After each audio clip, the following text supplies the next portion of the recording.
कि हमारे बीच में अखिल भारतीय कांग्रेस कमेटी की महासचिव हमारी नेता आदरणीय प्रियंका गांधी जी आई हैं।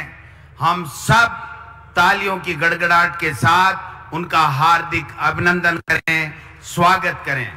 आदरणीय मुख्यमंत्री अशोक गहलोत जी, आदरणीय हमारे प्रभारी रंधावा साहब, आदरणीय सीपी जोशी जी, आदरणीय हमारे सचिन पायलट साहब, ममता भूपेश जी, तमाम मंत्री, विधायक, संगठन के लोग, हमारे सह प्रभारी राठौड़ साहब, हमारी बहन अमृता धवन जी, तमाम आदरणीय बुजुर्गों, युवा भाइयों, माताओं, बहनों और पत्रकार बंधुओं, आदरणीय प्रियंका जी ने आज आकर के हमारी इस ऐतिहासिक सभा को सफल बनाया।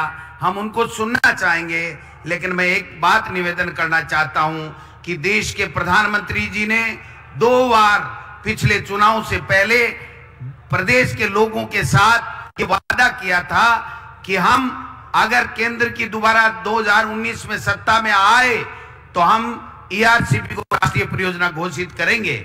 लेकिन बड़े दुख की बात है कि यहाँ राजस्थान का जल संसाधन मंत्री होते हुए भी देश के प्रधानमंत्री ने राजस्थान की जनता के साथ में ईआरसीपी को राष्ट्रीय परियोजना बनाने का वादा करने के बावजूद भी अपना वादा नहीं निभाया है। ये वादा खिलाफी के खिलाफ, उनकी इस वादा खिलाफी के खिलाफ ये राजस्थान कांग्रेस कमेटी आपके नेतृत्व में, राहुल गांधी जी और खड़गे साहब के नेतृत्व में, हम प्रियंका जी यहाँ पर कांग्रेस का कार्यकर्ता घर घर जाएगा, हमारी सरकार की अच्छी योजनाओं का बताएगा, क्योंकि हमने काम शानदार किए हैं। चाहे कर्मचारियों के लिए ओपीएस की बात हो, किसानों के कर्जे माफ की बात हो, किसानों के लिए बिजली के बिल की माफ की बात हो, चाहे पेंशन सोशल सिक्योरिटी में बात हो, 25 लाख की स्वास्थ्य की जो योजना हो, 25 लाख रुपए तक का इलाज फ्री, 10 लाख रुपए का दुर्घटना बीमा हो, मैं समझता हूं कि इंदिरा रसोई की बात हो, तमाम वो सारे के सारे काम हमने जो जनता के दिल में था वो काम करने का काम राजस्थान की हमारी सरकार ने किया है।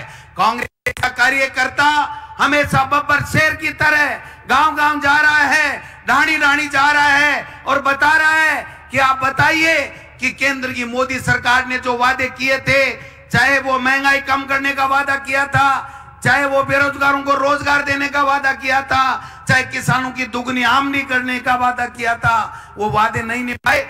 उल्टे 3 काले कानून ला करके किसान को खून के आंसू रुलाने का काम किया।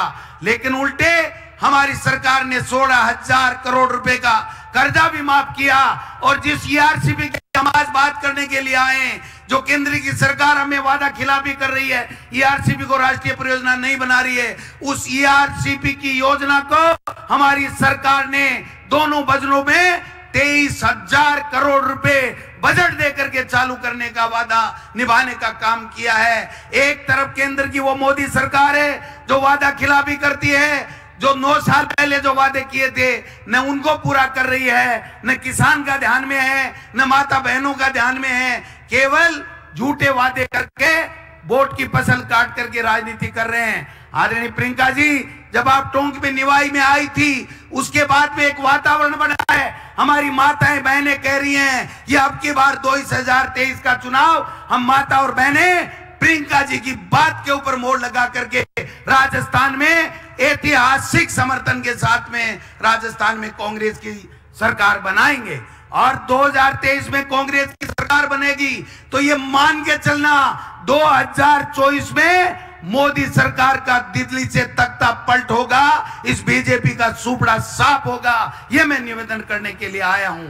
आज आप सब लोग प्रियंका जी को सुनना चाहते हैं, हम सब लोग प्रियंका जी को सुनना चाहते हैं, इसलिए मैं ज्यादा लंबी चौड़ी बात नहीं करूंगा, केवल एक बात करूंगा कि हमारे पास बताने के लिए बहुत कुछ है। हम एकजुट हैं, एक साथ हैं और सत्ता और संगठन ने समन्वय के साथ मिलकर के काम किया है। अब मैं निवेदन करना चाहता हूं कि दूसरी तरफ भारतीय जनता पार्टी बिखरी पड़ी है, इनके जो चेहरे फीके हो गए 10 साल में, जो सांसद उनको उतार करके वो केवल 2023 की लड़ाई नहीं लड़ना चाहते हैं। उनको पता है 2023 में नहीं जीतेंगे, केवल और केवल अपनी 2024 की एंटी इनकम्बेंसी को खत्म करने के लिए ये इस तरीके की लिस्टें जारी कर रहे हैं। भाई और बहनों, हमको गांव गांव ढाणी ढाणी जाना है, 1 मिनट भी व्यर्थ नहीं गंवाना है। हमारे पास में योजनाएं हैं, हमारे पास में बूथ लेवल अध्यक्ष से लेकर के संगठन खड़ा हो गया है, हमारे पास में नेतृत्व है। खड़गे साहब का, राहुल गांधी जी का आशीर्वाद हमको मिल रहा है, आगे भी मिलता रहेगा। प्रियंका जी आई हैं, मैं चाहता हूं कि माननीय प्रियंका जी आप 25 तारीख को फिर राजस्थान में आकर के धूम मचा दें। और मैं कहना चाहता हूं, ये राजस्थान हमारे कांग्रेस के कार्यकर्ता जीत करके आपकी झोली में डालेंगे। इन्हीं शब्दों के साथ आप सब लोग पधारे। आपका बहुत बहुत